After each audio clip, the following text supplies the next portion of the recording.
बिस्मिल्लाहिर्रहमानिर्रहीम। अस्सलामुअलैकुम वरहमतुल्लाहि वबरकातुहू। उम्मीद है कि आप तमाम अहबाब खैरियत से होंगे। आज के लेक्चर का आगाज़ कुरान पाक की एक आयत मुबारका से करते हैं।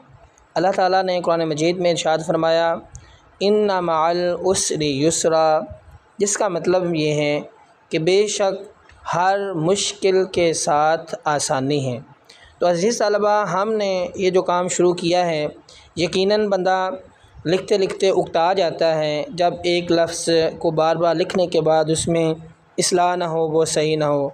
तो लेकिन ये आयत हमें ये दरस देती है कि हमने किसी भी मुश्किल वक्त में घबराना नहीं, क्योंकि उस मुश्किल के साथ ही अल्लाह ताला ने आसानी रखी है और यकीनन ये हमें ज़िंदगी में एक बार ही मेहनत करनी है, लिहाजा आपने इसमें लगे रहना है। तो आइए आते हैं सबक की तरफ। तो हम मुरक्कबात सीख रहे हैं, जिसमें तख्ती नंबर 1 हमारी इंशाल्लाह आज मुकम्मल हो जाएगी। सबसे पहले तो गुज़श्ता सबक को देखते हैं। उसमें हमने बा ता, बा ऐन, बा फ़ा और बा काफ सीख लिया था। इसमें ये जो लफ्ज़ हैं, ये जब बच्चों ने कल मुझे फ़ीडबैक भेजा तो उसमें ये गलती जो है मुझे देखने को मिली कि इसकी बनावट बच्चों से सही नहीं हो रही थी।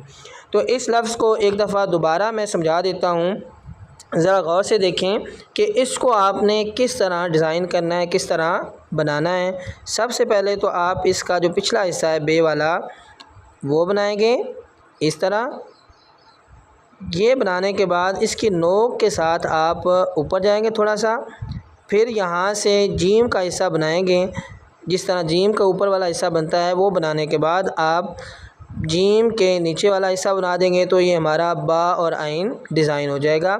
एक दफ़ा फिर देखें कि आप पहले ये हिस्सा बनाएंगे, फिर इधर जाएंगे नोक के साथ यहाँ तक, यहाँ रुकने के बाद थोड़ा सा ऊपर जाएंगे, ये वाली चीज़ गुलाई में आके में उसके बाद आपने अंदर से फिल कर देना है और फिर जीम के नीचे वाला हिस्सा आपने यहाँ लगा देना है, लिख देना है, तो हमारा ये बा और आइन बन जाएगा।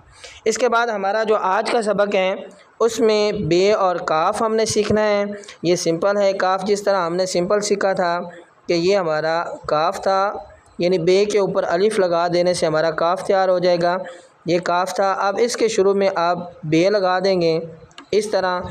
इसमें आपने एक चीज़ का ख्याल रखना है कि इसमें थोड़ा सा यहाँ गैप भी देना है। मसलन ये वाली चीज़ इस तरह, यानी बे में जो यहाँ पे गैप होता है वो आपने यहाँ बे और काफ के जोड़ में भी गैप देना है।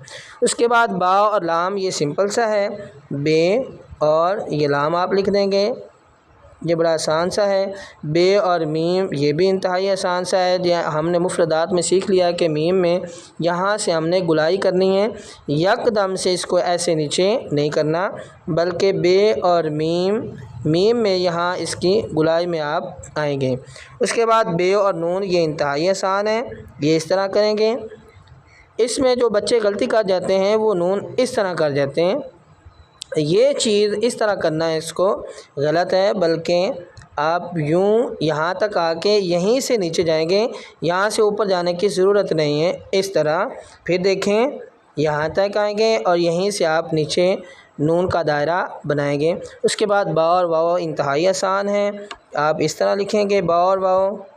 बे है भी आसान है। अब ये जो लफ्ज़ है ये थोड़ा सा टफ़ है, इसको ज़रा गौर से देखें। यहाँ आएंगे और नीचे आप यहाँ का दायरा लगाएंगे, तो ये हमारा बे, ये भी ये इधर तक होना चाहिए और ये आपने कोशिश करनी है कि इसके बराबर भी हो सकता है और थोड़ा सा इसके नीचे भी आप रख सकते हैं। उसके बाद आज आप एक जुमला लिखेंगे, वो जुमला कि जिसमें उर्दू के तमाम हुरूफ़ तहज्जी मौजूद हैं।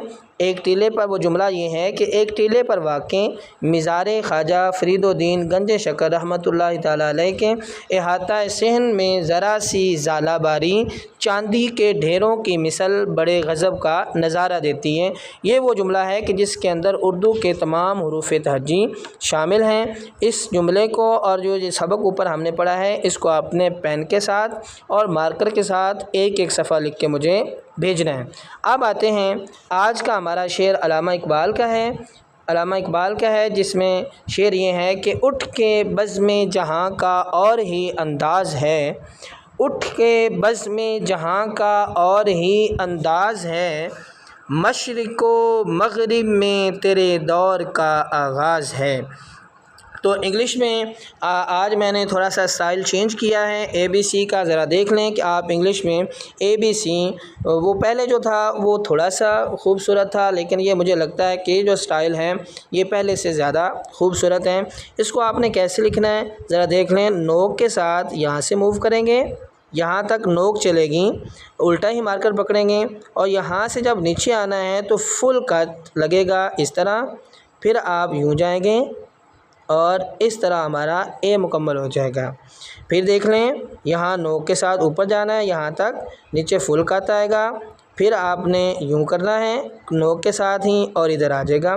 बी को आप इस तरह करेंगे, पहले ये बनाएंगे ये वाला हिस्सा, उसके बाद आप नोक के साथ ये वाला डिज़ाइन बनाएंगे यहाँ तक, फिर ये करेंगे, यहाँ फुल कट लगेगा और यहाँ हमारा भी मुकम्मल हो जाएगा।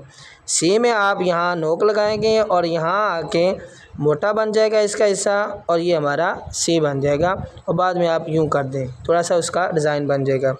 डी में आप इस तरह करेंगे, ये वाली लाइन इसकी आपने प्रैक्टिस करनी है जिस तरह मैंने बनाई है, नोक के साथ, और यहाँ पे आपका फुल कट लग जाएगा। तो अज़ीज़ तलबा, प्रैक्टिस जो है वो ही इंसान को मुकम्मल करती है। आपने इसकी बार बार प्रैक्टिस करनी है और लिख के मुझे पर्सनल में सेंड करना है ताकि आपकी अगलात की निशानदही की जा सकें। अल्लाह ताला हम सब का हामियों नासिर हो। बहुत शुक्रिया।